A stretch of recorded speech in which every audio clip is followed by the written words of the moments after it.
Le football qu'on connaît dure 90 minutes. Et qui décide qui va jouer ces 90 minutes?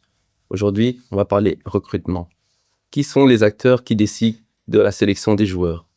Aujourd'hui, notre invité n'est pas un agent, c'est pas un coach, mais c'est quelqu'un qui a passé beaucoup de temps autour des terrains, dans les tribunes, dans les réunions où beaucoup de décisions se prennent. Il a vu des carrières se défaire, il a vu des carrières passer à côté de tout juste à cause d'un détail. Ancien joueur, entraîneur chez les jeunes et chez les pros, il a travaillé pour la sélection nationale, chef scout dans plusieurs grands clubs belges, recruteur en Belgique et à l'étranger. Il a vu des talents éclore, il a vu des carrières se défaire, il a vu des joueurs réussir et d'autres passer complètement à côté. Aujourd'hui, il va nous expliquer ce que c'est le recrutement, le scouting. Il va nous expliquer comment doivent penser les coachs, comment ils doivent réagir quand un joueur y arrive et pourquoi la data ne remplacera jamais l'œil humain. On va essayer de parler sans langue de bois, avec des noms et des exemples concrets. Bienvenue dans Football Undercover, l'émission qui vous emmène dans les coulisses du football. On va accueillir aujourd'hui Daniel Declercq. Daniel, bonjour. Bonjour. Merci à toi d'avoir accepté notre invitation. Et avec plaisir, en fait. Donc voilà, donc avant de commencer, je vais toujours rappeler que je suis accompagné de mes deux acolytes, Nicolas Migou. Nico, comment tu vas? Ça va très bien, et toi, Patrick? Ouais, super, on est super content de t'avoir. Et à mes côtés, Mickaël, notre spécial agent. On est toujours là, au poste. Un domaine qui te parle un peu plus. Hein, Carrément.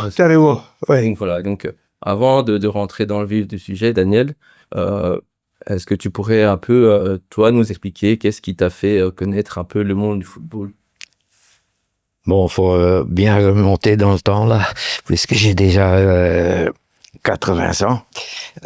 Mais de mon temps, il fallait avoir 9 ans pour s'affecter à un club.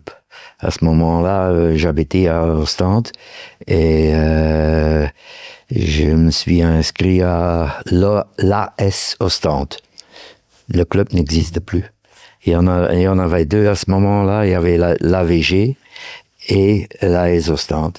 Et là, j'ai parcouru tous les niveaux des jeunes. Toutes les catégories des jeunes. Toutes les catégories, jusqu'au moment où je frappais donc à la porte de la deuxième équipe et que je devais partir étudier à Gand. De mon temps, c'était les parents qui décidaient. De nos jours, c'est autrement. Mais c'était comme ça. Donc, à ce moment-là, il n'y avait plus question donc de s'entraîner 2 ou 3 fois par semaine. Hein, donc, j'étais bloqué là. Mais après que j'ai fini mes études et que j'ai commencé à travailler, j'ai repris donc le contact avec le foot et comme joueur. Mais à l'AS Ostende à ce moment-là? non, puisque en me mariant, je me suis allé installer à Tielt et c'était dans les catégories provinciales en fait. Et à un certain moment, à 28 ans, j'ai eu dans une saison 2 blessures très très graves. Mais il faut bien vous remettre dans les années, disons 70. Donc, si tu avais la blessure du genou et une déchirure dans les quadriceps qui était très profonde et très grande, bon, il y avait beaucoup de problèmes. Et je me dis, comme j'avais déjà une situation dans le privé qui était très stable, en fait, si je faisais pas de bêtises, je me suis dit, tiens, voilà, je vais m'arrêter sur ce point-là comme joueur, mais je vais commencer comme entraîneur des jeunes. Et j'ai fait ça toutes les catégories aussi, hein. Donc j'ai commencé avec les tout petits et j'ai fini avec les UEFA juniors au SV Waregem. J'imagine qu'à ce moment-là, par rapport à tu deviens un peu un coach, tu as aussi dû passer des formations, j'imagine. Oui, j'ai fait il y avait l'ADEPS Et il y avait la formation donc du ESL dans le temps. Maintenant, c'est l'Union belge, hein, mais j'ai fait les deux. Hein, donc, et puis j'ai commencé à donner donc des entraînements comme coach et j'ai toujours eu la chance de pouvoir monter question de avoir le respect des personnes qui étaient responsables. Et ça, c'est déjà quelque chose. Hein. Surtout si tu arrives à ce point-là et que vous n'avez pas un nom qui sonne. Je veux dire, s'il y a un joueur qui a fait une carrière professionnelle, il y a une grande différence. Hein. Beaucoup de portes s'ouvrent sans qu'ils ont déjà prouvé quelque chose. Hein.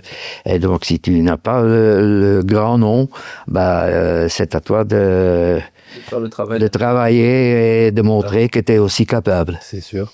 Et quand vous avez gravi les échelons aussi en tant que coach, quelles étaient vos ambitions à ce moment-là? Ah, j'étais très ambitieux. Hein.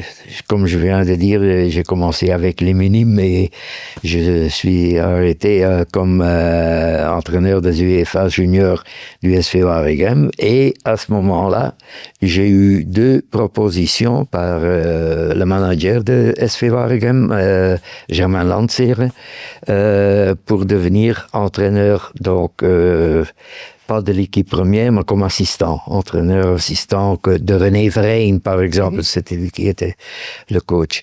Et moi, j'ai pas suivi l'idée. Pourquoi? Je vais vous expliquer. C'est que, tout d'abord, j'avais construit une maison. J'avais deux enfants. Et ils étaient encore très jeunes, donc on ne pouvait pas dire, tiens, voilà, ça va évoluer comme ça va évoluer. Non. Moi, j'ai toujours choisi la stabilité. Et comme ça, je me suis arrêté comme entraîneur des jeunes à ce niveau-là. Mais je suis devenu entraîneur principal dans les clubs provinciaux, comme par exemple Blankenberg et tout ça. Donc, j'ai aussi donc fait je suis aussi devenu entraîneur principal à Lowe et au Handsame. Ça jouait en 4e division à ce moment-là. Mais ça, je pouvais le combiner avec mon travail. Totalement. Voilà. Après donc ce passage dans le monde du coaching, comment vous êtes petit à petit dirigé vers le monde du recrutement? C'est-à-dire que, bon, j'ai toujours eu mes idées propres sur certains points de jeu, des joueurs et tout ça. Et au commencement, les dirigeants et tout ça me regardaient et me disaient, il pensait souvent, c'est un drôle de gars. J'ai pas tenu compte de ça, mais le temps m'a souvent donné raison. C'est-à-dire que je disais quelque chose sur un joueur, et après, quelques semaines après, ou 2 ou 3 mois parfois, hein, j'avais raison. Donc, comme ça, ça s'est fermé un peu. Les dirigeants ont commencé à me donner plus de confiance. Et comme ça, j'ai évolué de recruteur pour les jeunes. Et donc là, juste pour bien situer, quand tu parles des dirigeants, tu parles des dirigeants d'un club bien précis ou c'était en général, ou j'avais déjà un peu commencé ce genre d'activité? Faut tenir compte que j'ai travaillé pendant 15 ans au SV Waregem. Hein, donc, c'est déjà quelque chose. Hein. Oui. Et Oui. Et en même temps que tu avais un job à côté, hein, c'est bien ça. Oui. Si j'avais compris. J'étais adjoint du examinateur en chef du permis de conduire à Ohlers. Donc, tous les matins, il fallait se lever tôt. Moi, comme j'avais fini à 16 heures, de Ohlers à Waregem, il y a environ une demi-heure, j'étais déjà au club tous les jours à 16h30. D'accord. Daniel, on va expliquer un peu aux jeunes après, peut-être comment on devient scout réellement. Ouais. Mais ma question ici, c'est comment ça se passe, une cellule de scouting? Donc, il n'y a que toi ou il y a le coach, toi? Ou comment ça se passe? Il y a des autres personnes avec vous? Ben, je vais... Quelle a été l'évolution? Parce que j'imagine que... À l'époque, c'était encore différent. Oui. Non, Oui. il va y avoir beaucoup de changements. C'était exact. Mais bon, je vais pas vous raconter comment ça s'est fait à Zulte Waregem, après la fusion, en fait. J'étais encore la première saison entraîneur. Et puis, ce qu'il y a eu, le président qui me rappelle et me dit, tiens, voilà, on est resté en 3e division pendant une saison. Et on est déjà monté en 2e division. Et le président m'a dit, tiens, voilà, on a besoin de quelqu'un pour le scouting. Il y a personne ici. Hein. Donc, j'ai commencé tout seul. Et puis, j'ai travaillé donc très clos donc avec le manager sportif, Luc Danens, et c'était tout. Il n'y avait plus rien à part nous. Et dans ce temps-là, je parle des années 80, oui, on était le seul club qui allait déjà souvent en France pour visionner des joueurs. Juste pour savoir, à ce moment-là, c'était dans les années 80, tu as dit que tu avais fait une formation pour tout ce qui était coaching. Mais est-ce qu'il y a des formations qui existent au scouting? Maintenant, oui. Dans le temps, non. Donc, Dans le temps, il y en avait pas. Il était laissé... Oui. allez, on faisait un peu comme on pouvait. Oui, c'est vrai. C'est vrai. Mais maintenant, ça a changé. L'Union belge donne des cours et tout ça. D'accord. Hein? Bon, mais ça, c'est une base. Hein, donc, le reste, faut surtout de l'expérience.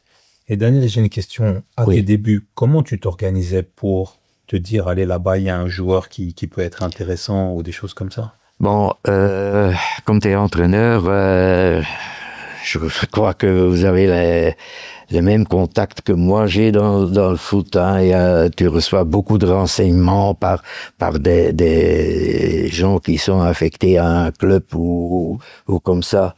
Et j'allais voir. Et puis ça a évolué. Pardon, ça a évolué et j'ai fait un planning. J'étais persuadé qu'il fallait aller voir en France. Okay. Pourquoi? Parce que en France, il y a les centres de formation. Et quand les jeunes ont fini leur centre de formation, tout le monde peut pas aller jouer en Ligue 1. Hein? Donc, je me suis dit, bon, ils ont reçu une bonne formation. Donc, s'ils jouent en Ligue 2 ou en National, on revoit toujours qu'ils ont eu la base. Tu vois? Et c'est pour ça que j'ai dit, tiens, voilà, je vais aller voir beaucoup de joueurs en France à ce moment-là.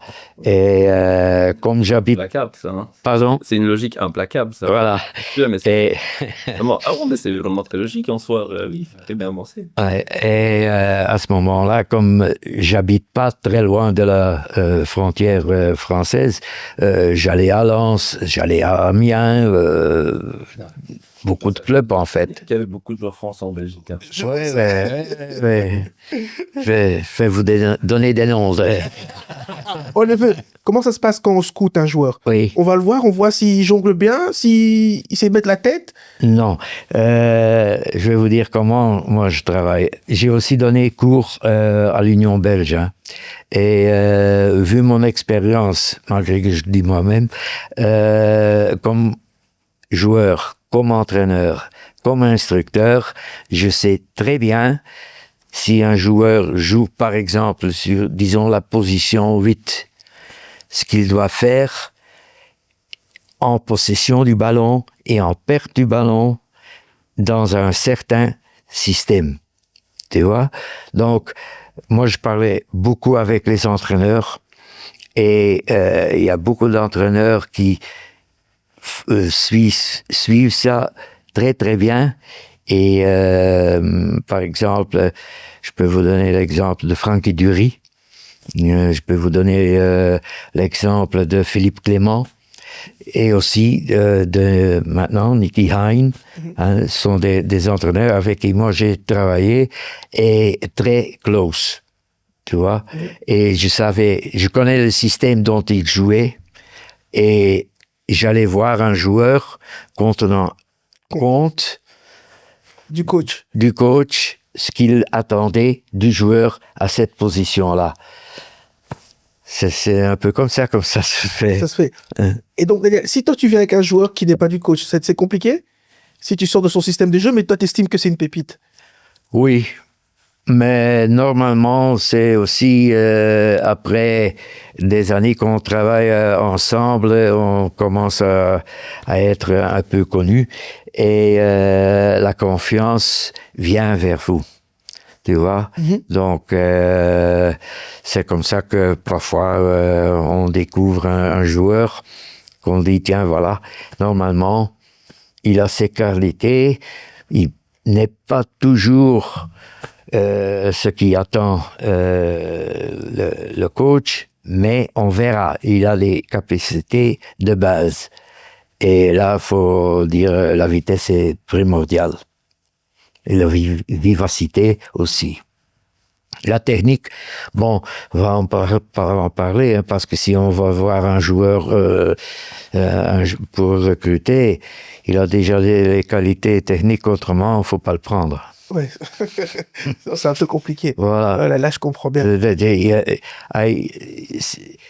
Comme recruteur, on va voir un match, on va voir un joueur, mais on voit pas les autres jours, hein, les autres choses qui se passent sur le terrain. Hein. Faut pas me demander. J'ai eu ça à Courtrai, quand Waregem jouait à Courtrai.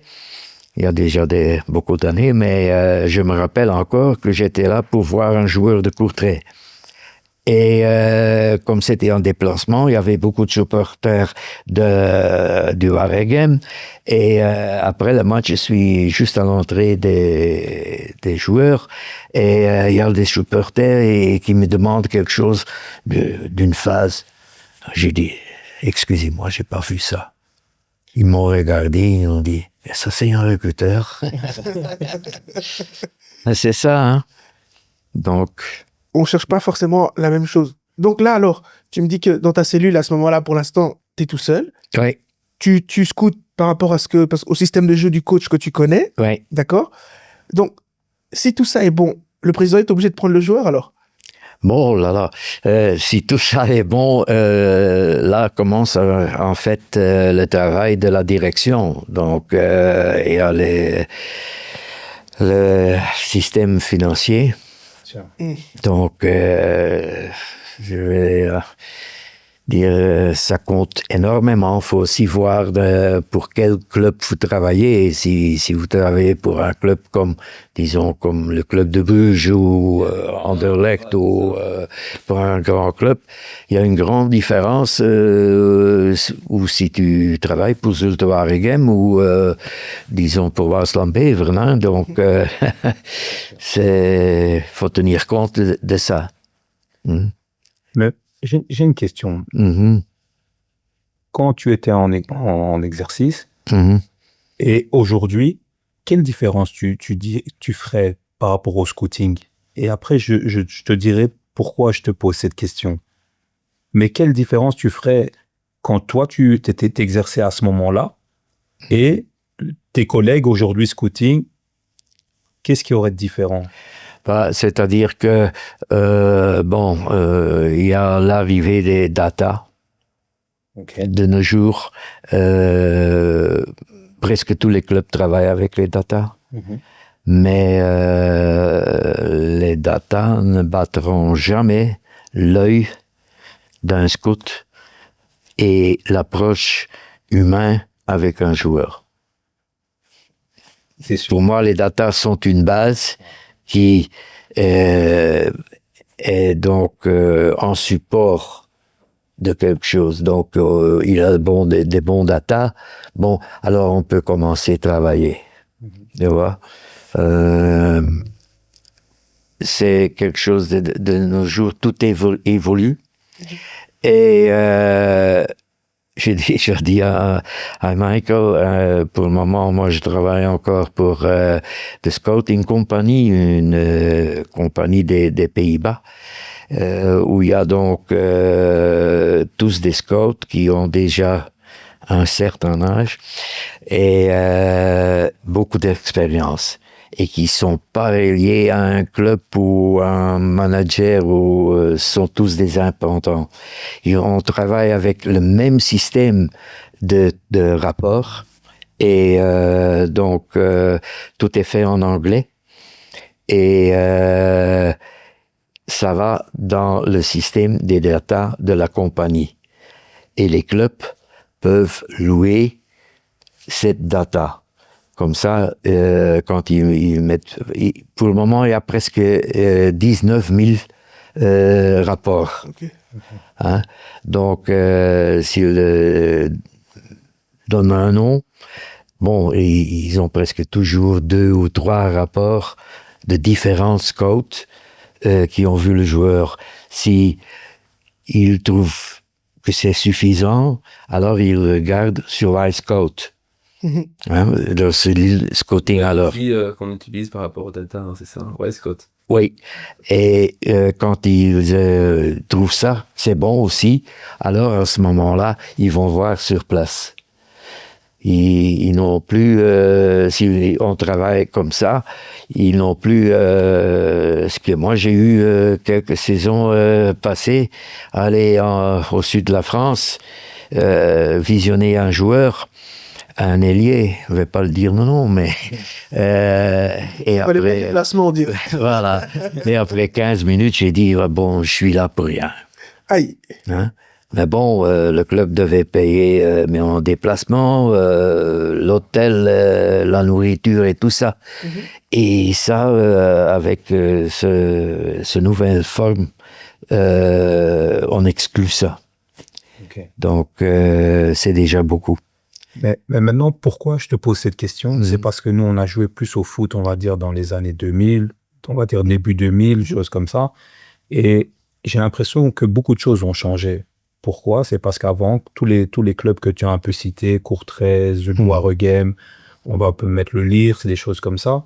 C'était un peu toutes les mêmes. Allez, les joueurs se ressemblaient un peu et c'était tous des grands. Ouais. Les petits étaient un peu mis sur le côté, des choses comme ça. Et il y avait moins de jeunes que maintenant, tu vois, toutes des choses comme ça. Donc, je pense que allez, le scouting a changé. Je sais pas pour toi si c'est en bien, si c'est pas en bien, mais pour moi, je pense que ça laisse beaucoup plus de place aux jeunes, surtout en Belgique. Allez, on peut regarder, quand on regarde Anderlecht, allez, même si leurs résultats sont pas... Mais ce que j'apprécie chez eux, c'est qu'il y a des jeunes qui viennent vraiment du centre de formation, pas seulement de l'étranger. Quand on regarde par exemple les Anderlecht, quand nous on joue à ce moment-là, je sais même pas, à part Anthony et Vincent, je sais même pas si un jeune était déjà passé à ce moment-là. Donc c'est pour ça que je te posais plus cette question-là, parce que quand nous, on jouait, par exemple, contre ces équipes-là, ben, c'était un peu tout le temps les mêmes. On disait, on va jouer contre le Lierse, c'est que des grands, il va falloir aller au duel, il va falloir aller des choses. Donc, c'est pour ça que je te posais cette question-là. Oui, d'accord, mais question disons, d'être grand et tout ça, de choisir pour des joueurs comme ça se fait encore souvent. Je vais vous raconter une anecdote. Quand je suis parti de Courtrai, Louvain m'a contacté. Hein, et je vais pas dire le nom de la personne avec qui j'ai parlé, mais à un certain moment, bon, dans la discussion, je dis tiens, voilà, moi je vais aussi voir très souvent les espoirs. Et il me dit de quelles équipes? Je dis d'Anderlecht et tout ça. Ah bon, d'Anderlecht, et quel joueur est-ce que vous trouvez bon? J'ai dit Léonie. Pour moi, Léonie, c'est un bon. Mais il n'est pas grand, il n'est pas costaud, hein, mais il sait très bien jouer au foot. Hein, et il a aussi une très bonne œil. Il voit les ouvertures, il sait donner le ballon et tout ça. Et le type m'a dit, Léonie, ça sera jamais rien du tout. Voilà. Ouais. Tu vois? Ça, c'est le foot. Faut accepter ça. Hein? Donc, pour vous dire qu'il y a encore certains clubs où on regarde vraiment vers, disons, s'il est fait presque 2 mètres et s'il est costaud, quelque chose comme ça. Daniel, on va revenir sur la data. Mais quand tu as Zult, donc tu dis que là, à ce moment-là, tu es tout seul. Comment ça grandit une cellule de scouting? Donc, bon, comme dans à ce moment-là, moi, je travaillais encore. Le manager sportif, le directeur sportif, Luc Danens, travaillait encore aussi. Donc, tous les jours, on était déjà là vers 16h30. Jusqu'à quelle heure? On ne savait pas. Vous ne comptez pas vos heures. Non. On pouvait pas les compter parce que au courant de la journée, les personnes qui voulaient nous contacter ne pouvaient pas nous contacter, ni moi, ni Luc. Donc, ils devaient venir au club ou téléphoner à ce moment-là, quand on était là. Et bon, ce qui s'est passé, c'est que moi, j'allais très souvent en France. Et si ça, je voyais un joueur qui était bon, Luc y allait aussi. Mais bon, il fallait faire encore les autres choses aussi. Il fallait faire la Belgique aussi. Il fallait, Luc, comme directeur sportif, avait d'autres tracas aussi. Hein. Et à ce moment-là, j'ai dit, tiens, voilà, je vais élargir la cellule. Hein? Et j'ai contacté quelques anciens joueurs du SV Waregem que je connaissais personnellement et que tout d'abord que je savais que c'était des personnes qui avaient les pieds sur terre. Parce que c'est la question que je me posais. Tu dis que tu as contacté d'anciens joueurs, mais est-ce qu'il faut forcément avoir une carrière de football, soit professionnelle ou non, pour devenir un bon scout? Disons que c'est un peu la base.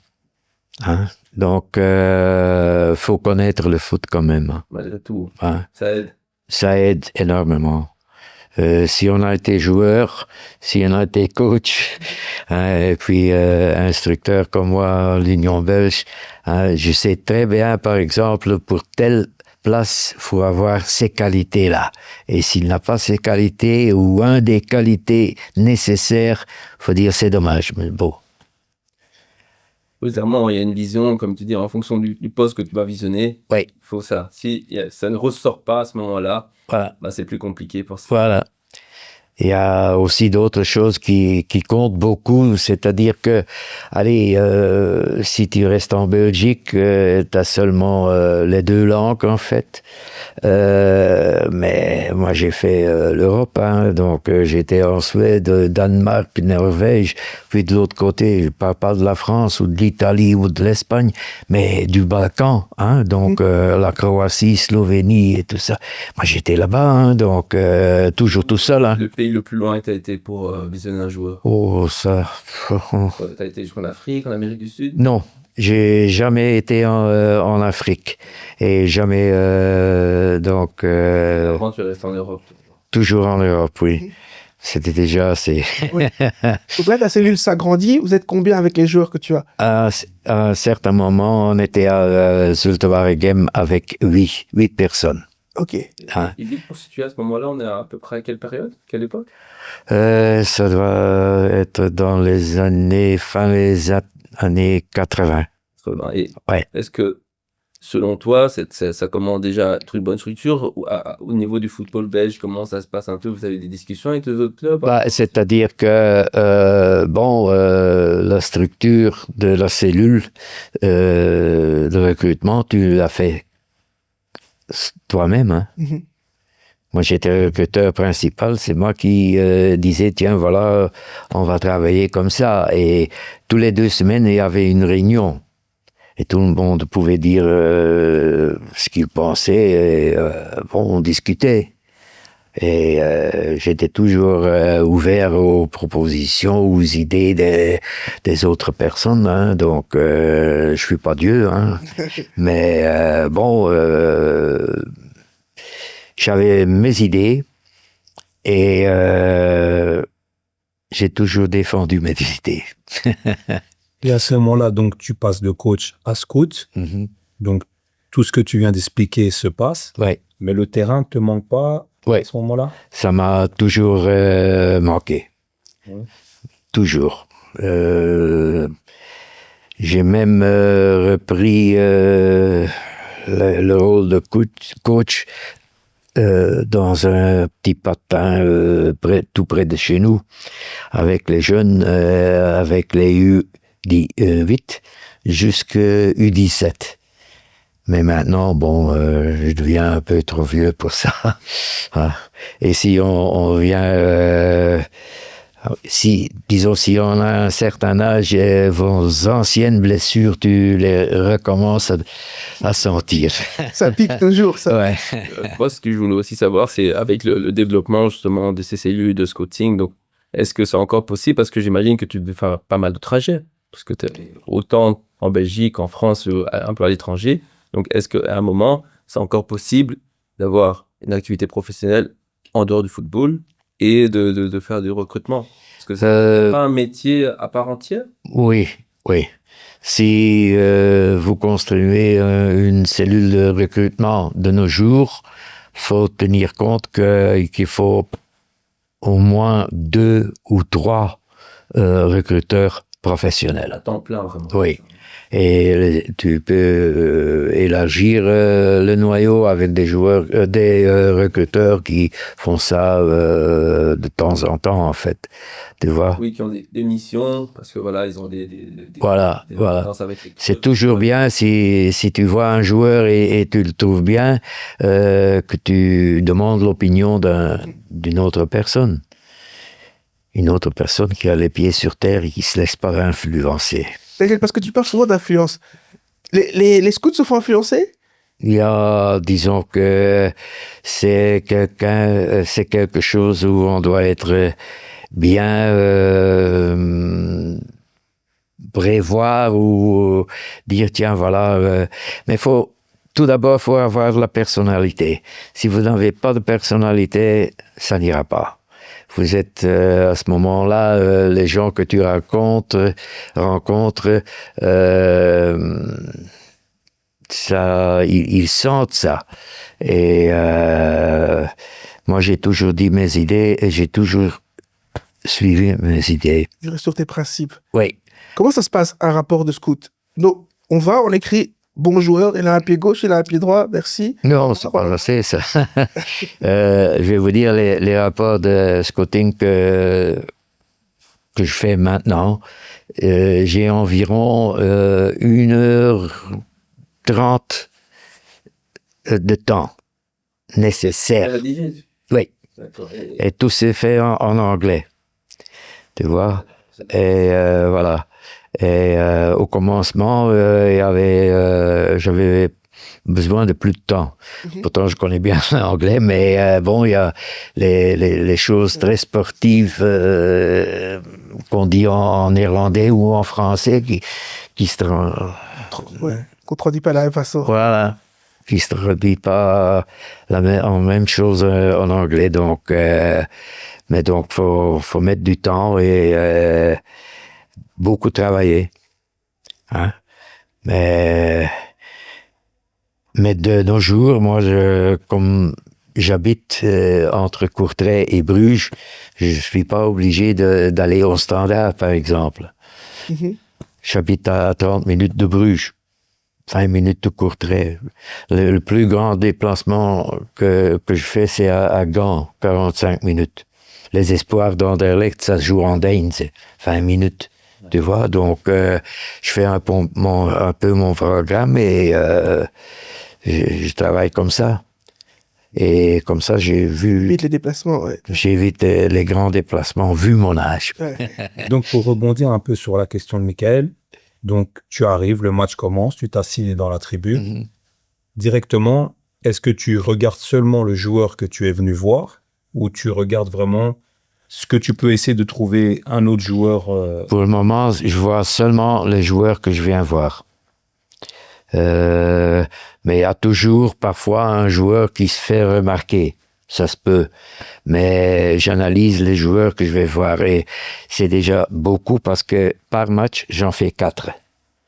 Donc, faut bien un peu choisir. Si tu peux, par exemple, choisir 2 défenseurs, c'est déjà quelque chose. Hein. Ils jouent ensemble presque l'un à côté de l'autre. C'est déjà autrement. Si tu prends par exemple un défenseur central et tu prends l'attaquant de pointe, c'est plus difficile à faire. Donc, moi, je fais toujours, par exemple, 2 milieux de terrain ou bien 2 défenseurs ou l'attaquant de pointe et le deuxième attaquant. Ok. Tu vois? Et je travaille toujours tenant compte avec le rapport qu'on doit faire. Donc, j'ai fait une analyse de ce qu'on doit regarder et donc, j'ai fait une feuille et tous les points sont marqués là. Tu vois? Et je suis les joueurs. Mais quand, par exemple, tu viens voir un joueur, ça s'arrête uniquement au terrain. Ouais. Mais maintenant, imaginons le joueur a un mauvais comportement ou ça se passe pas bien dans sa vie. Donc, qu'est-ce qui se passe à ce moment-là? Est-ce que toi, tu écoutes un peu ce qui se passe autour ou tu juges seulement le terrain et on verra après ce qui va se passer? Non, faut faire là une grande différence. C'est-à-dire que si tu vas recruter un joueur en Belgique, c'est déjà quelque chose. Hein. Mais ça devient plus difficile quand tu es à l'étranger. Hein. Je vais vous donner l'exemple de Morioka, Ryota Morioka. J'ai été le voir en Pologne. Il jouait au Śląsk Wrocław. Et après le match, j'ai demandé, comme je faisais toujours quand j'étais à l'étranger, qu'il vienne me voir au lunch de mon hôtel. Et comme ça, on prend contact et on peut un peu évaluer s'il y a comment il est de caractère, comment il réagit sur quelques points et tout ça. Donc, faut bien organiser ça et bien rester calme et bien penser, tiens, voilà ça et ça. Parce qu'il y a déjà une grande différence, par exemple, si Morioka est un japonais, c'est un asiatique, c'est déjà autre chose que si tu parles contre un Belge, par exemple. Hein? Et donc, ça, c'est important aussi parce que ça veut dire que tu as aussi après un contact avec ces joueurs. Donc, en général, Toujours. ils sont, allez, moi, je m'y connais pas trop, mais en général, les joueurs sont prévenus. Il y a quelqu'un qui vient les visionner? Parfois. Parfois. Hein. Parfois. Mais c'est bon ou mauvais pour eux? Est-ce que ça leur amène pas plus de pression? Et ça, mais c'est un élément que tu tiens compte. Si, je veux dire, s'il y a un joueur qui a du talent et qui sait qu'il y a quelqu'un qui va voir le visionner, et il n'atteint pas le niveau que tu peux attendre, je crois que mentalement, il n'est pas très fort. Donc, dur, hein? Ouais, c'est dur, mais c'est comme ça. C'est bon, hein, mental, hein. Ouais. On a déjà parlé, c'est surtout si, voilà, si c'est pas résisté à cette pression. Voilà, c'est ça. C'est marrant. Donc, quand on ne sait pas, mais quand on sait qu'on se rate, c'est là. Voilà, c'est justement ça. Si tu vois, par exemple, même si c'est un Français ou un joueur qui joue en France, il doit, et tu vois ça comme recruteur, bon, faut tenir compte que il vient dans les Flandres, par exemple. Ouais. Hein? Bon, question de langue. Ouais. Hein? Bon, il y a beaucoup de joueurs ou de dirigeants qui savent parler le français. Mais il y en a d'autres, des joueurs qui savent pas parler le français. Donc, il y a déjà... La langue. Voilà, la langue. Il y a les joueurs qui sont là, qui voient venir un nouveau joueur et qui se disent, c'est pour ma place. Ouais. Complètement. Donc, s'il n'est pas mentalement fort, ça sera très difficile. Oui, là, je comprends. Et Donc- ce qui compte aussi, c'est la langue. Donc, je vais vous donner un exemple. Quelques années passées, j'étais en Pologne pour un milieu de terrain. Et c'était un très bon joueur. Il avait des qualités énormes. Après le match, il vient avec son manager à mon hôtel et on était en train de parler. Et moi, je lui demande en anglais, parce que je connais pas le polonais, je voilà, je lui demande quelque chose et il ne dit rien du tout. Et celui qui l'accompagnait, oui, le manager, lui traduit la question et il répond en polonais. Je repose une autre question, le même système. Je me dis, tiens, voilà, il y aurait peut-être un problème. Je demande, est-ce qu'il sait parler ou connaît quelques mots d'anglais ou d'une autre langue qui est praticable en Belgique. Hein? Ah non, seulement le polonais. J'ai dit, malgré ses qualités, c'est dommage, parce que ça, on va pas faire le transfert. Pourquoi ça prend trop de temps pour qu'il apprenne la langue? Pardon. J'ai aussi demandé s'il n'était pas marié ou fiancé. D'accord. Hein? Parce qu'il se pouvait que sa femme ou sa fiancée connaissait le français ou l'anglais. Hein? Et il était tout seul. Donc, mais faut vous imaginer, le joueur vient ici, en Belgique. Il est dans un petit appartement. Ouais. Tout seul. Tout seul. Bon, il a le petit déjeuner au club à midi et tout ça. Mais vers 16 heures, ils ont fini. Et il est là. Et il n'y a personne. Ouais, et il ne sait même pas aller au boulanger et dire, tiens, voilà, je voudrais un pain. Hein. Ouais, Nico, il a un peu vécu aussi quand tu étais en Grèce. C'est vrai que ça peut poser un problème. On ne se rend pas compte, en fait. Hein. Ouais. Et je vais dire, Lokeren, à ce moment-là, était aussi intéressé dans ce joueur. Et on fait le transfert.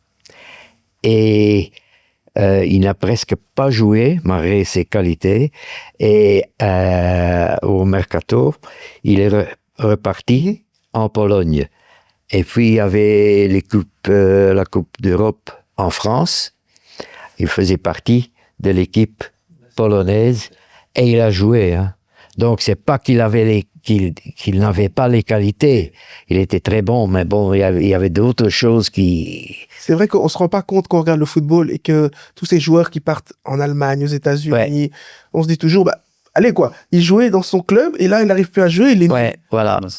C'est intéressant. En tant que scout, il n'y a pas forcément que les qualités sportives, mais on regarde aussi tout ce qui va compter par en fait, l'adaptation, le mental.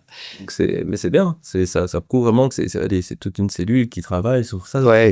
Et moi, ce qui m'intéresse aussi, c'est parce que du coup, en tant que recruteur, vous devez être un peu charmé par tous les agents. Donc, souvent, je suis un agent, je suis intéressé à ce que vous veniez visionner mes joueurs. Donc, on vous invite souvent. Comment ça se passe? Parce que j'imagine que c'est un monde, tu dois nouer beaucoup de relations. C'est-à-dire que ces relations, ça se construit pendant les saisons qu'on fait. Hein. Donc, on connaît énormément de personnes. En fait, on dit toujours le monde du foot est très grand, mais en fait, il est très petit. Parce qu'on rencontre très souvent les mêmes personnes. Donc, en fait, il est très petit. Donc, ta plus grande structure, c'est toujours à Zult que tu l'as? Pardon? La plus grande structure avec laquelle tu travailles, Oui. c'est à Zult? Oui. Ou tu as changé pour avoir encore une plus grande structure de scouting? Non. Au contraire, à Waasland-Beveren, par exemple, on était seulement 4. D'accord. On était seulement 4. Mais c'est toujours un peu la même question, c'est le financement. Hein. Ouais. Ça, c'est la même chose pour le joueur qui parle pas une langue. Hein. Si tu as un club comme le club de Bruges, par exemple, bon, il y a des traducteurs, ils vont donner des cours aux joueurs et tout ça. Mais si tu travailles dans un club comme Waasland, Zulte Waregem, il n'y a personne. Hein? Ouais. Hein? Et encore aujourd'hui, ou ça a changé? En Zulte Waregem, il y a personne à Waasland. C'est ma Beveren maintenant, hein, mais il n'y a personne. C'est-à-dire que parfois ils comptent sur des personnes qui sont liées au club par amitié et qui savent la langue et qui peuvent traduire un peu, mais bon, c'est pas comme dans un grand club où ça se fait tous les jours. Il y a des profs qui sont voilà. enseigner le français ou l'autre langue. Voilà, c'est ça, oui. C'est dommage quand même. Oui, c'est vrai. Ouais, c'est vrai. C'est dommage. D'ailleurs, si une structure ne fonctionne pas, c'est la faute de qui? Du scout? Du directeur sportif? Du coach? Si une structure ne fonctionne pas. Ou le président? Parce qu'il y a des présidents qui ramènent des joueurs parce qu'ils aiment bien. Comment ça se passe là? Oui, mais sur ce point-là, moi, je n'étais pas influençable par le président, hein, jamais. Non, j'étais seulement influençable par ma propre idée. Je pouvais parler et discuter, mais j'avais toujours des arguments pour dire non, c'est pas suffisant. Mais maintenant, comment ça se passait? Donc, imaginons, parce que tu nous as parlé de ton collègue Luc, mais imaginons, donc, toi, tu étais charmé par un joueur, mais que Luc disait non, tout le contraire, ouais, j'aime pas. Qu'est-ce qui se passait à ce moment-là? Bagarre. Tu choisis le joueur, c'est comme ça. Non, si un joueur, la situation se faisait, on allait revoir le joueur. Oui, c'est pas sur une seule vidéo, j'imagine. Voilà. C'est un suivi. Voilà. Par exemple, dans le temps, à Waasland-Beveren, j'ai recruté Thibaut Moulin. Il jouait à Clermont-Ferrand. Bon, de chez moi, il y a 758 kilomètres. Hein? Donc, simple, hein? Faut aller, faut revenir aussi. Hein? Et puis, bon, j'y suis allé 3 fois. Hein?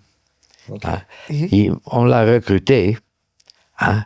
Et après une saison, il est parti au Legia Warschau. Donc, ouais, il a fait le taf. Ce sont des choses qui aillent pour les clubs, qui sont intéressants. Ouais, j'imagine que dans ta carrière, tu as dû faire beaucoup de kilomètres et voir beaucoup de matchs. Tu as une idée du nombre de matchs où tu aurais dû voir Non, encore. Non.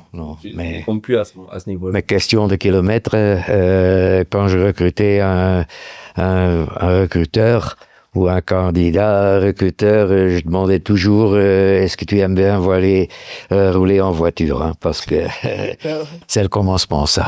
Ah ouais, c'est la base. Mais juste une question. Dans tout ce que tu nous racontes là, est-ce que tu t'orientais seulement vers les équipes premières ou tu allais aussi voir les jeunes? J'allais surtout voir les équipes premières et les deuxièmes équipes, les équipes espoirs en fait. Okay. Mais disons les juniors et tout ça, non, j'avais pas le temps. C'est parce que à l'époque, est-ce qu'on pensait pas que... Parce qu'aujourd'hui, il y a beaucoup de joueurs qui sortent à 16 ans et ils sont déjà, je suppose, aussi dans la base de data que tu as aujourd'hui. Mais à l'époque, est-ce que ces joueurs-là avaient une chance de vraiment sortir, ceux qui avaient 16 ans, puisqu'ils n'étaient pas scoutés? Bah, si, mais c'est, disons, partout la même chose. Hein. Faut avoir un peu de chance aussi. Hein. Quand moi, j'ai travaillé pour l'Union belge, occidentale, on a gagné une fois la Coupe de Belgique et la deuxième fois, on était en finale et on l'a perdu. Alors à ce moment-là, je travaillais comme entraîneur donc au SV Waregem et on a recruté Nick Descamps, donc qui avait 16 ans. Et bon, Nick a passé tous les degrés, hein, et à un certain moment, il est devenu pro au SV Waregem, et puis il est parti du SV Waregem au Germinal Ekeren, qui existait encore. Ouais, ouais. Hein, il est resté là jusqu'à la fin de sa carrière. Si je l'avais pas remarqué dans le temps, Ouais, il jouait encore en provincial. Hein. Est-ce que c'est pas plus facile qu'un joueur vient en test au club directement? Ça s'est fait. Mais bon, c'est déjà quelque chose de spécial en fait. C'est, disons, il y a du bon côté. C'est-à-dire que, par exemple, le joueur peut un peu s'adapter, peut un peu voir comment évoluer le club et les autres joueurs et tout ça. Mais bon, parfois c'est... Je vais te raconter quelque chose. Quand j'étais entraîneur UEFA au SV Waregem, à un certain moment, il y a un joueur argentin qui vient en test. C'est perdu ici. Et Urbain Hazard, qui était entraîneur principal, me dit, tiens, voilà, Daniel, viens un peu voir les entraînements, le regarde un peu. Bon, à un certain stade, il faut prendre une décision. Hein. Moi, j'ai dit oui. Bon, c'était un attaquant. Je dis oui, faut le prendre. Hein, bon. Yes. Ça, c'est quand on a vu ce qu'il montrait en compétition, c'est incroyable. Donc, pour moi, le joueur, c'est peut-être, disons, assez osé de le dire, mais je crois qu'il s'entraînait pas, disons, sur le point sans doping. D'accord, ok. Ouais. Ok. Ouais, je m'entends. Oui. Parce que la différence était énorme. C'était incroyable. Mais bon, ça c'est le monde du foot. Hein. Ouais, du foot aussi, du cyclisme et tout. Ouais, voilà, du sport. Voilà, c'est ça, ouais. Mais tu sais qu'on pense que les joueurs de foot, ils se dopent pas souvent. Ouais, ça se peut. T'en penses quoi? Ah, c'était pour moi. C'est encore un autre monde dans le monde du foot. Ouais.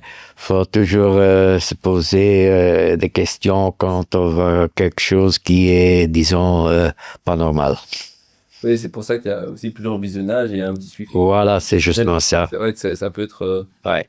Allez, Ouais. si les joueurs est prévenu, il prend un truc, alors que quand il n'est pas prévenu, bah voilà, et c'est la surprise. C'est vrai. Et comme tu as dit, il y a aussi ce côté chance, quoi. Moi, ce que je me demandais aussi, c'est comment, en tant que scout, on peut gérer aussi un peu émotionnellement le fait qu'on a quand même une emprise sur la carrière ou le fait de ne pas avoir de carrière pour un joueur. Parce que ça a quand même une conséquence. Hein. Oui, parce que Daniel, t'as dû stopper beaucoup de joueurs. Peut-être qu'ils espéraient arriver dans ton club. Ouais. Et tu leur as dit non. Genre, allez, sans gentil, t'as peut-être brisé des rêves, comme ça, toi. Mais j'ai pas perdu mon sommeil pour ça. Il te regarde, hein, Daniel, attention. Il te regarde, coach, il te regarde. Mais tu te dis pas, allez, j'ai pas envie de dire pitié, mais allez, on va te donner une chance quand même, viens quand même. Non. Quand c'est pas bon, c'est pas bon. Non, quand c'est pas bon, c'est pas bon. Et même si tu te dis, non. Daniel, laisse-moi jouer 1 an, je peux te prouver que... Non, j'y crois pas. Non. Mais non, il a raison. Mais c'est comme ça. Et est-ce que, à Consorit, il y a des joueurs où justement, tu t'es dit non, c'est pas ça, et ils ont été scoutés, ils vont être recrutés par d'autres clubs, et tu t'es dit, ah, là, peut-être que, franchement, une erreur, mais... Oui, ça se peut toujours. Ça se peut. toujours se faire. Par exemple, je vais vous donner un nom. Quand Zulte Waregem jouait en deuxième division, ils ont recruté Ehrenberg. C'est un joueur qui est pour le moment très en vue et dont on parle beaucoup. Quand moi je l'ai vu jouer, j'ai dit, bon, pour deuxième division, ça ira. Première division, j'y crois pas. Bon, maintenant, ils jouent des bons matchs. Et bon, peut-être que je me suis trompé. Néanmoins, je pense encore toujours, si vous êtes entraîneur, si vous jouez contre Zulte Waregem et vous mettez un milieu défensif contre Ehrenberg, on le verra pas beaucoup. Donc toi aussi, Nico, en tant que coach, si tu as un joueur qui arrive, bon, allez, il passe à côté de son match, il dit, coach, laissez-moi quand même une chance. 6 mois, peut-être, je peux vous prouver que je suis pas le joueur que vous avez vu les 2 ou 3 matchs ici. Il reste à la maison. Ouais, le gros problème qu'il y a, c'est que moi, pour le moment, je suis coach en provincial. Au provincial et au niveau professionnel, c'est pas la même chose. On va dire le niveau professionnel, nouveau professionnel, on l'a connu aussi. Ouais. C'est que par rapport, allez, on va dire, moi, je suis un coach nouvelle génération où je suis proche de mes joueurs, où voilà, j'essaie de parler un maximum, leur faire, aller leur expliquer un peu ce que moi j'ai vécu. Mais on va dire au niveau professionnel, moi, je me rappelle même pas si on parlait avec le coach. Donc, il y avait un respect, il y avait cette chose-là où il y a le coach. Voilà. Et par exemple, un exemple, c'est tu n'étais pas repris. Eh ben, jamais t'allais dire, coach, pourquoi je suis pas repris? C'était très rare. C'est que justement, à ce moment-là, t'étais pas repris, ben, tu disais, OK, je suis pas repris, ça fait mal, mais je vais me donner encore plus à fond. Maintenant, avec la nouvelle génération, c'est que tu le reprends pas, il faut expliquer pourquoi tu l'as pas repris, et il faut des explications, il faut se justifier, des choses comme ça. Donc, pourquoi je dis qu'il a raison, c'est parce que dans le football, il faut pas laisser ton cœur parler. C'est vrai. Les émotions. Ouais, c'est vrai. Clairement. Ouais, ça a changé, comme tu viens de dire, parce que allez, de mon temps, quand moi j'étais coach principal, c'était toujours mon assistant qui était au milieu des joueurs. Et moi, j'étais au-dessus. Clairement. Mais maintenant, ça a changé. Maintenant, ça a changé. Oui, c'est vrai que c'est mieux, parce que de toute façon, encore plus aujourd'hui, moi je me souviens qu'à l'époque, parfois on voulait aider, tu vois, et des joueurs en difficulté, peu importe qu'ils soient à Sochaux, on a dit, OK, ça va, t'as été en difficulté à Sochaux, on va aider. Et souvent, parfois, on arrivait à appeler des directeurs sportifs et on était presque à dire, écoute, prends-le-moi par pitié et on s'arrangera sur un autre joueur que tu veux vraiment que je t'amènerai. Et je trouve que c'était pas non plus aider les joueurs à ce moment-là. Mais on a fait ce genre d'erreur parce que on voulait aider. Et parfois, c'est vrai qu'il faut pas laisser parler le cœur. Ouais, c'est vrai. Dans ce métier-là. J'ai une question. C'est que moi, par exemple, je préférais le foot d'avant. Encore la dernière fois, sur Instagram, je crois que j'ai vu un match AC Milan contre l'Inter Milan. Quand tu regardais, il y avait quasiment que des stars dans l'équipe, tu vois. Mais, on va dire, au niveau, allez, on va dire, comment dire, quand nous, on a vécu le football, c'est que j'appréciais pas trop. Donc, le voir, j'appréciais, mais le vivre, pas trop. Or que maintenant, je trouve c'est presque le contraire qui se passe. Oui, ça doit être incroyable. Le vivre, c'est incroyable, mais le regarder, c'est moins. Mais toi, comment tu as vécu l'évolution du foot? Parce que t'as tout vu, en fait. T'as vu toutes les générations passer. C'est vrai. Comment t'as vu cette évolution? Bon, mais tout d'abord, tactiquement, ça a évolué énormément. Énormément. En bien ou en mal? C'est-à-dire, si tu es amateur de bon football, qui est, disons, quand on regarde le match, tu te sens bien, c'est normal que ça ait évolué. D'accord. Mais si tu analyses les matchs tactiquement et tu pars du système dont les équipes jouent, tous les deux, c'est très intéressant à suivre. Mais faut pas parler avec les supporters alors, hein, parce que...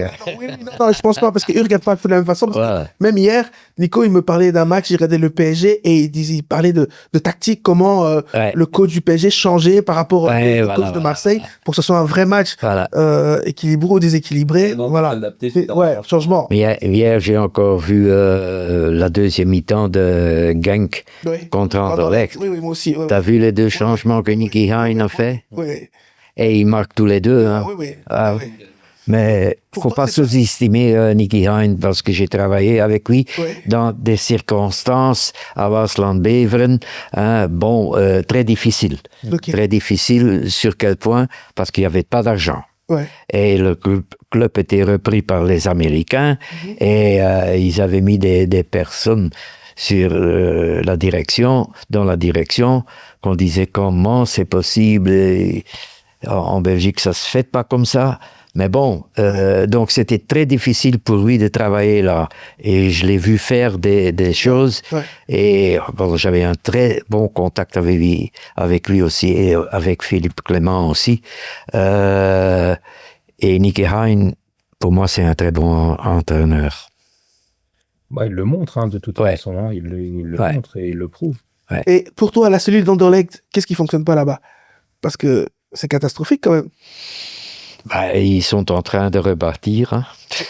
Tous les 100 mois, ils peuvent pas. Donc, ils se sont rendus compte que c'était pas bon. Que c'était pas bon. Allez, je connais Eddie Van Endalen, qui a travaillé pour Anderlecht, je crois, plus de 10 saisons. Et du coup, il était éliminé. C'était fini. Et il y a d'autres personnes qui arrivaient, dont on se demandait qu'est-ce qu'il a comme expérience, d'où est-ce qu'il sort celui-là. Hein? Mais ils avaient la responsabilité de faire le travail. Daniel, est-ce qu'un jeune peut être un bon scout, 19-20 ans, ou c'est trop jeune? C'est-à-dire que pour moi, la faute que les jeunes font, c'est-à-dire que ils veulent toujours commencer pour l'équipe première. D'accord. Ils n'ont pas d'expérience. Et si tu veux travailler, faut comme jeune, hein, s'il y a un jeune qui veut devenir scout, hein, il doit commencer pas à pas. Mais je sais que aujourd'hui, en 2026, que c'est très difficile pour les jeunes. Parce que la mentalité est tout autre. Ils veulent... Mais bon, c'est très difficile pour... Qui commence avec les jeunes. C'est la base. Pour moi, j'ai fait. Mais maintenant, Daniel, donc imaginons, tu es un jeune, il nous écoute aujourd'hui, tu lui donnes envie de se diriger vers ça. Quel est le chemin pour lui? Parce que, ok, là, on parle parce que tu es quelqu'un d'accompli, tu as accompli plusieurs choses, mais maintenant, tu es un jeune, tu écoutes ça. Comment tu te lances dans le bateau, on va dire? C'est-à-dire que, faut partir, disons que c'est quelqu'un qui a joué au foot. Oui, c'est la base. Sur cette base-là, je lui donnerai le conseil de voir et de visionner les jeunes. Et une fois qu'il a fait ça, s'il a de la personnalité et il a un bon œil, il va avoir de la confiance des dirigeants et il va connaître aussi des personnes qui sont autour du foot et il va faire construire un nom. Et puis, il va essayer de monter en grade, en fait. Donc, Daniel, c'est vraiment le respect que tu gagnes auprès des gens qui te fait devenir un vrai scout. Oui. Ça, c'est compliqué, quoi. C'est ça. Faut bien analyser et défendre vos idées. Et même si, sur le moment, comme j'ai déjà dit, on n'est pas d'accord, peut-être que dans un mois, on sera d'accord. Tu vois? Mais maintenant, donc, pour ouvrir les portes à certains clubs, parce qu'on va dire tu as commencé par Wargame, mais après, d'autres portes sont ouvertes. Mais comment ça se passe? C'est avec le bouche à oreille ou toi-même, t'es parti toquer à leurs portes? C'est-à-dire que le bouche à l'oreille, c'est normal, hein, votre nom circule dans beaucoup de clubs. Mais à un certain moment, moi, je suis parti du SV Waregem parce que, bon, il y avait dans la direction beaucoup de changements. Dans dans un temps très court, il y avait 2 nouveaux présidents et il y avait beaucoup de problèmes. Et je suis parti et je suis devenu entraîneur en provincial. Et bon, j'ai même fait un sauvetage en deuxième provincial. C'était encore avec le système de 2 points. Et ma femme me disait t'es devenu fou. Que j'avais accepté ça. Mais bon, faut dire que c'est un peu normal que on évolue et on doit avoir le temps de bâtir et de prendre des contacts et tout ça. Et que dans le temps, moi, j'avais un très bon ami, je sais pas si tu connais encore ce joueur-là, c'était un gardien de but, John Dujardin. Il a joué au Beerscot, il a joué en Ostende et tout ça. Et à ce moment-là, il était entraîneur des gardiens du SV Waregem. Et on était toujours assis l'un à côté de l'autre. Et quand moi je voyais évoluer un match, hein, je lui disais tiens voilà, ça change, ça et ça. Et il me regardait parfois. C'était un assez ancien pro. Hein. Ouais. Il me disait t'as déjà vu ça? Moi je l'avais pas encore vu. Tu vois? Ouais. Et comme ça, bon, il disait ça contre moi, mais il disait ça aussi à des dirigeants. Oui. Hein, faut faire attention parce que Daniel, il voit ça. Ouais. Et que c'est comme ça qu'on peut bâtir On monte, quelque chose. Ouais. C'est vraiment un métier d'expérience avec les gens qui sont autour de nous. Daniel, tu penses qu'il y a des joueurs qui t'en veulent? Oh, ça se peut. Ça se peut. Si. En Belgique. Témoin de route. Non, mais bon, ça se peut toujours, hein, mais j'ai pas de rancune. Ouais, toi, tu dors tranquille, tu as dit. Malheureusement, on arrive un peu à la fin de notre podcast, mais je sais qu'on avait évoqué tout à l'heure les datas. Ouais. C'est un truc important, ouais. On peut y revenir. Un peu, oui. Daniel. Légèrement, parce que je sais que tu avais quelques questions. C'est vrai que c'est quelque chose qui fait partie de l'évolution. Oui. Mais est-ce que le data n'a pas tué le football? Soyons clairs. Non. Les gens adorent ça, hein. Vraiment, il y en a qui sont fans du data. Mais est-ce que le data n'a pas tué le football? Parce que moi, je regarde toujours, je vois des expect goals. Donc, le joueur, s'il tire 3,5, on sait que ça va dedans, ça va pas dedans. Mais est-ce que justement, ça n'empêche pas le joueur de tirer? Parce qu'il se dit, je suis scouté, donc si je tire 3 fois et que je mets 2 fois à côté, bon, l'expect goal va changer, je suis plus le même joueur à la fin. Ouais. Ça, c'est peut-être pour certains, mais est-ce que tous les joueurs déjà savent comment fonctionnent les data? Parce que c'est quelque chose dont on dit data, mais est-ce que les gens savent réellement ce que c'est? Parce que en tant que scout, vous savez comment les utiliser, comment les lire. L'intelligence artificielle aide beaucoup, j'imagine, hein, avec les applications dont on a parlé, avec Scout, Data Scout aussi, je pense qu'on a d'autres. Mais la plupart des gens ne savent pas forcément, c'est pas présente. Mais parce qu'à l'époque, avec Scout, il n'y avait que des statistiques. Hein, donc, il a mis un goal, voilà. Voilà, ça aurait été vraiment que des statistiques, ça. Mais comme recruteur, il faut bien, disons, évaluer les datas. Je vais vous donner un exemple. J'ai, dans le temps, il n'y a pas encore si longtemps, disons 3 saisons, je crois, eu une discussion avec un président. Et à un certain moment, il me téléphone, il me dit « Tiens, Daniel, regarde sur iScout, ça c'est son nom, c'est un défenseur central très, très, très bon. » Bon, je fais ça. À la maison, je le regarde. L'autre jour, le jour prochain, je téléphone et je dis « Excuse-moi, pour moi, c'est pas assez. » Quoi? C'est pas assez? Ah non, pour moi, c'est pas assez. Comment c'est possible? Bon, faut rester calme, hein. Pour moi, c'est pas assez, donc cet après-midi, tu viens à mon bureau. Bon, j'y vais. Il me dit, ça, je ne comprends pas. T'as pas regardé le joueur? J'ai dit, j'ai bien analysé le joueur, mais c'est un défenseur. Allez, il donne un tel nombre de bonnes passes. Et je l'ai regardé le président comme ça. Il dit, est-ce que tu crois vraiment ce que tu dis? Les datas, les numéros, c'est ça? Bon, je lui dis, c'est bien un défenseur central, hein? Est-ce qu'il n'aurait à certains moments pas mieux dû utiliser l'espace qu'il y avait devant lui et sortir avec le ballon au pied? Parce que si tu es donc défenseur central et tu donnes une passe latérale à gauche ou à droite, c'est aussi une bonne passe. Hein? Oui.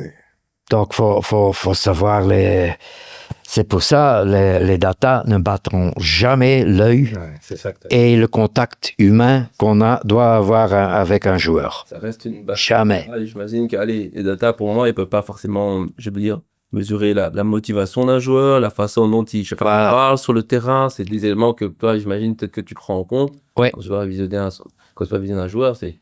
Il faut aussi... Il y a autour. Il faut aussi tenir bien compte avec sa mentalité. Hein? Ses réactions vers le référé ou vers ses copiers, parfois contre les supporters et tout ça. Faut tenir compte avec ça. Ça, c'est des éléments qui sont mesurables. Hein. Daniel, j'ai une petite question, mais comme tu es toujours dans le milieu du foot, si elle va te poser problème, passe ton tour. Passe ton tour. Ouais. Tu prends l'équipe nationale belge aujourd'hui. Ouais. OK? Imaginons, tu vas aller scouter un match, on va dire pour chaque poste. Est-ce que actuellement dans l'équipe nationale belge, il y aurait quelqu'un que tu te serais dit, en le scoutant, je ne le prends pas? Ah oui. Ah oui, pas de problème. Moi, je prendrai jamais Théâtre. On est d'accord. Jamais. C'est dur, hein? Ouais, mais allez, mais c'est pas l'équipe nationale, ça, mais c'est Anderlecht. Ouais. Acheté à Atembourg. Ouais. Néerlandais, hein. Bon, je peux vous montrer 3 rapports que moi j'ai fait d'Atembourg. Une fois là-bas, et une fois qu'il était déjà acheté, et non, je crois que c'était 2 millions et des qu'ils ont payé, hein, et que je l'ai vu ici jouer en Belgique. Hein. Il dit, il jouera jamais dans l'équipe première. Jamais. Ouais. Et il est reparti, hein. Oui, il est reparti. Ah, voilà. Encore, il a été gentil, là, c'était calme. Mais pour revenir sur des joueurs qui, par exemple, ont échoué, hein, ça ne veut pas dire que leur carrière est finie. Hein. Je vais vous donner un exemple. À Waasland Beveren, j'avais recruté Carlo Lulic, qui était assez jeune et qui avait des difficultés à s'affirmer en fait dans l'équipe. À un certain moment, il est reparti, mais ça n'a pas brisé sa carrière puisqu'il a joué à Sarajevo, il a joué au Bari et tout ça, tu vois. Donc, c'est pas parce qu'ils réussissent pas ici que leur carrière est finie. Mais ça dépend beaucoup de la personnalité des joueurs. Sylvain Perret, c'est Chamer. Oui, mais il y a beaucoup de joueurs que c'est vrai que après, parfois, quand ça marche moins bien en Belgique, ils font un peu des zigzags. Ça tourne un peu en rond. Voilà. Et puis ça descend en division. Et voilà. Ça disparaît quand même. C'est juste ce qu'il y a aussi, c'est qu'il y a beaucoup de jeunes qui, disons, des espoirs qui partent en 2e division aux Pays-Bas. Mais bon, si tu vas voir là un match, hein, c'est pas le même foot. Hein. Du tout. Ouais, d'accord. Vous avez de l'espace là. Hein. Ouais. Ils ont beaucoup plus facile voilà. Là-bas. Donc, faut tenir compte avec tout ça. Bon, malgré tout ces informations, notre podcast doit bientôt toucher à sa fin. Je vois que pendant l'émission, tu nous as donné beaucoup d'anecdotes. Donc, nous, en général, on a l'habitude de finir par ce qu'on appelle la question undercover. Donc, si tu as encore dans ta besace une anecdote ou vraiment un secret. Une ou deux. Méconnu. Une ou deux. Un secret méconnu, vraiment, qui, toi, t'a marqué, peut-être personnellement, soit dans ton vécu ou dans... Je vais vous raconter l'histoire de Amba Yalea. Tu connais, hein? Ouais, bien sûr. Bon. J'étais le voir quand il jouait à Amiens. Je viens à Waregem et je dis à Luc Dallens, ça, pour moi, c'est un bon. Il a des qualités, tu vas voir. Bon, Luc, quelques semaines après, il va voir et il ne jouait pas. Il jouait pas. Luc demande des informations. Ah bon, mais il a une blessure très grave, il a été opéré et tout ça, ça durera encore beaucoup de temps. Dossier classé. Vers la fin de saison, il y avait encore un match à jouer. Il y a une relation de moi que j'avais en France qui me dit « Est-ce que vous êtes encore intéressé en Mbaye ?» Je dis oui. Est-ce qu'il peut venir en test? J'ai dit, est-ce que tu veux que je vis longtemps? J'ai dit, moi, je vais pas dire à Frankie Dury, tiens, voilà, il y a encore un match à jouer, faut tester ce joueur-là. Hein. Il va me rendre fou, lui. J'ai dit, mais les espoirs peuvent, c'était les réserves, ça s'appelle encore les réserves, jouent encore à Lokeren. Donc, si tu veux, il peut venir faire le match à Lokeren. Il est venu et j'avais convoqué tous les scouts du SV Waregem parce qu'il fallait choisir sur un match. Hein? Il y avait les 8 personnes qui étaient là. Et moi, j'avais dit, tiens, voilà, ou bien ce sera 4, 2 ou n'importe. Et qu'est-ce qui se passe? Le match est fini, on se met à table. Et il y avait même le vieux président de Lokeren qui était tout près, qui était en train de nous regarder comme ça. Qu'est-ce qui se passe? Et le résultat était 4-4. D'accord, ok. Alors, à ce moment-là, j'ai dit, tiens, voilà, moi, je l'ai vu quand il était bon. Moi, je suis recruteur principal. Je prends ma responsabilité. On va le faire. Il est venu à Zulte Waregem. Et vous connaissez la carrière qu'il avait. Il a eu. Ah ouais. C'est pour ça, quand je vois, il me dit encore toujours bonjour. Mais encore une autre anecdote, par exemple, c'est de Morioka, quand j'étais en Pologne, dans l'hôtel avec lui. Et à un certain moment, il me dit, tiens, ça m'intéresserait et je veux bien venir en Belgique, mais j'ai un problème. Oui, quel était votre problème? Ma femme doit accoucher. Et je voudrais être présent. Bon, alors j'étais là. Je ne pouvais pas téléphoner à ma direction, je ne pouvais rien. J'ai dit, faut pas t'en faire. Pas de problème, tu resteras au Japon là, et je vais arranger ça. Il était content, celui qui était avec lui aussi. Alors, quand tout était fini, je suis monté dans ma chambre, j'ai téléphoné au président, j'ai dit, ça va se faire, mais je vais lui prendre une décision. Ça fallait le dire au président. Ouais. Voilà, au moins Daniel c'est pas influencé. Non. Non. Il a dit. Ciao. C'est génial. Ciao. Ouais, voilà. Malheureusement, voilà, comme j'ai dit, notre podcast touche à sa fin. On a pu avoir le plaisir de t'accueillir et de découvrir un peu plus d'informations sur le monde du recrutement, même si, comme je disais, c'est un monde et que très peu de gens connaissent. Mm-hmm. Mais voilà, tu nous as déjà apporté beaucoup de lumière. Donc, Daniel, merci beaucoup d'avoir répondu présent dans notre podcast. De rien, merci beaucoup. Ta carrière va continuer à être florissante et qu'elle pourra continuer à se remplir d'anecdotes. Vu mon âge. Ah oui, j'ai vu longtemps. Comme l'a dit un célèbre joueur, il n'y a pas d'âge. Il n'y a pas d'âge. Pas d'âge. Voilà. Merci à tous nos abonnés. Continuez à vous abonner et à regarder notre podcast sur tous les réseaux. Donc, on vous remercie et à très très bientôt pour un nouvel épisode de Football Undercover. Merci beaucoup. Merci. Merci.